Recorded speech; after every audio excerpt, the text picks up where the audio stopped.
Hello my friends, back in my early college days I invented a character called Akenzuo the Dream Diver. I created him in order to establish an African cartoon/anime style. If you'd like to hear the details of the development of this style, check out the previous video about Akenzuo.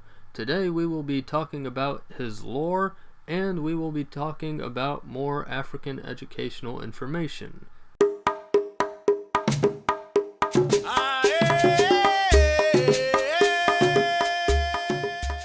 Good old Akenzuo. I wrote down his story almost a decade ago, and I wrote it down on a piece of paper which I lent to a friend, and that friend promptly lost that piece of paper. So wish me luck in trying to remember a story that's nearly 10 years old. Akenzuo lives in America. His father is an African-American man, and his mother is a recent immigrant from Nigeria. She has royal Benin blood in her, and she is the reason why he has that outfit. Also, she teaches him about his culture. But he is largely raised by his father because his mother died when she was possessed by an evil spirit. In this universe, a coma is caused by the possession of a spirit. Some spirits are evil, and some spirits aren't. And Akenzuo's mother guides and teaches him how to dive into the dreams of coma victims in order to remove these spirits from the victims. And yes, she does this even after death. So, now let's discuss the scene and the art itself. A short while before this scene happens, Akenzuo learns of a boy in a hospital who has been in a coma for a very long time. So Akenzuo visits the boy in the hospital and then performs the ritual he uses in order to delve into people's dreams. The ritual involves him marking his and the other person's forehead with markings that look like the marks on old Benin bronzes. Side note, I don't want people to confuse my fiction with reality. So, just so you know, the real purpose of those marks in Benin art was as follows. The large bars on Benin bronzes are made of iron and give the head sacrosanct potency. To renew royal power, sacrifices are placed upon these bars.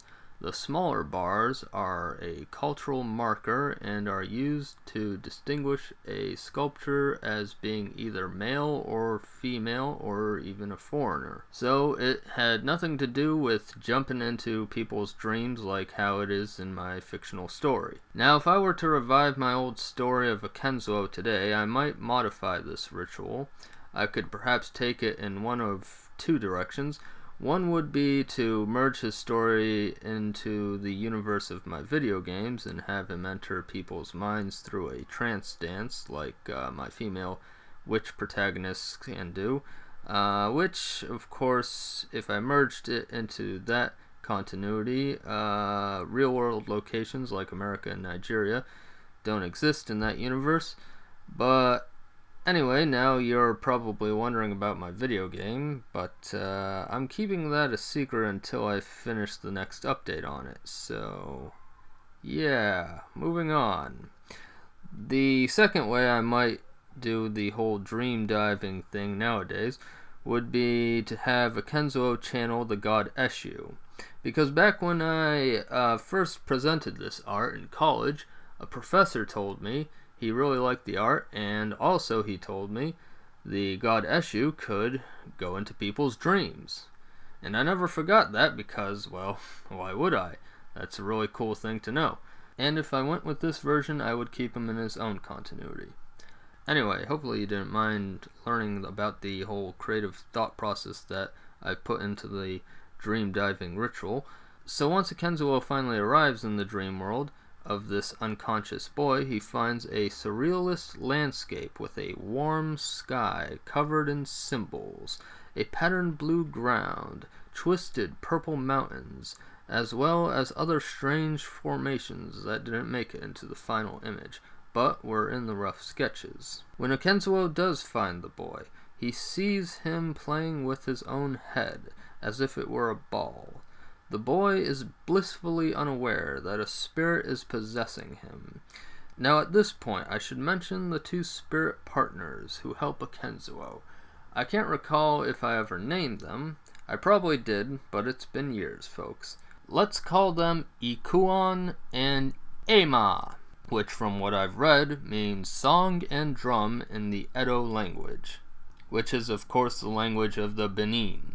As Akenzuo's partners, I like to think of them as these helper spirits which are able to echolocate the spirit that Akenzuo is trying to remove from the coma victim.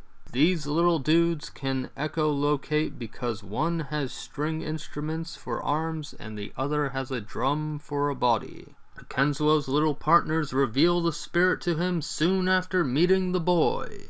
"Quickly, Akenzuo! Strike now before it's too late!" cried Ikuon.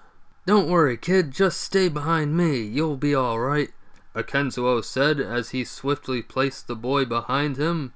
He then readied his spear and lunged forth to attack the spirit, but to no avail. Oddly, the spirit does not retaliate.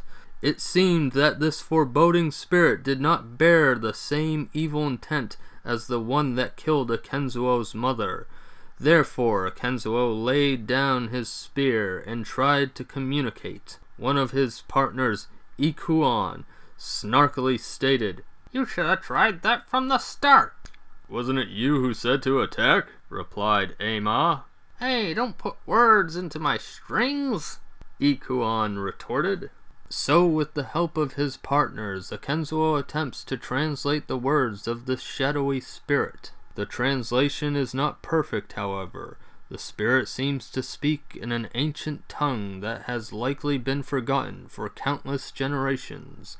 But from what they could gather, the spirit was once known to this boy's ancestors, and the spirit was trying desperately to reawaken this knowledge in him.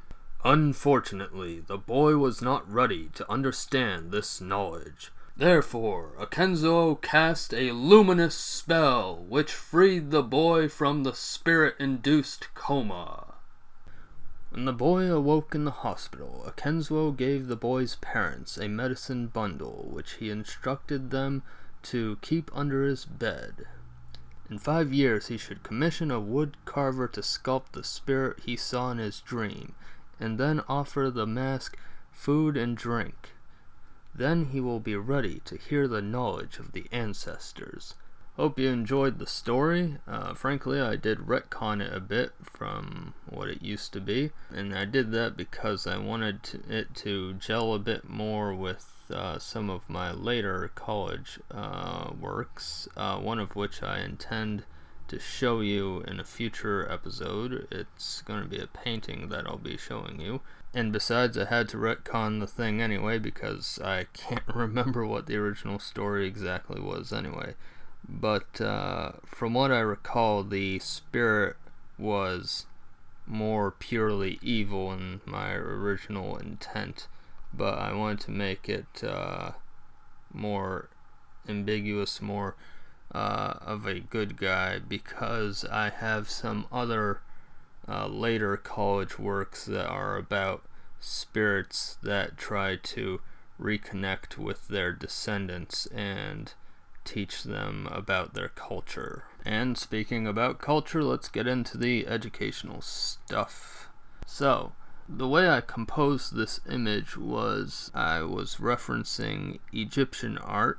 As you can see, the characters who are most important are the largest in the image, and that's why actually Akenzuo is so much larger than the young boy. It's not that Akenzuo is way older than the boy, it's because I was using Egypt's way of making emphasis on a particular character by making that character so much larger. Second are the Adinkra symbols. We have some that are in the sky in the background. Those stand for the universe.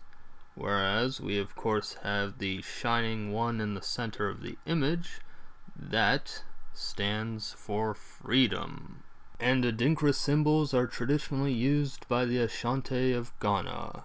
The third thing to note is that the ground itself is covered in Kuba cloth patterns. The Kuba come from the Democratic Republic of Congo. The Kuba cloths were created from young shoots of raffia palm, and then could be dyed colors like ochre, red, and black. So clearly the otherworldly blue I used was not an option in the real world, though maybe nowadays you can get a Kuba cloth in blue. Now, as for Akenzuo's two little helpers, their masks was mostly just a product of my imagination. Now, the fact that I was looking at African art at the time, I'm sure helped a bit, but I can't point to any specific African art that was the inspiration for them. However, the very large spirit at the top right that was the central focus of the story is based on an iconic African mask. Among the Luba and the Songye people of the Democratic Republic of Congo exists a mask known as the Kifwebe. It is said that a Kifwebe is neither a human, animal, or even spirit per se.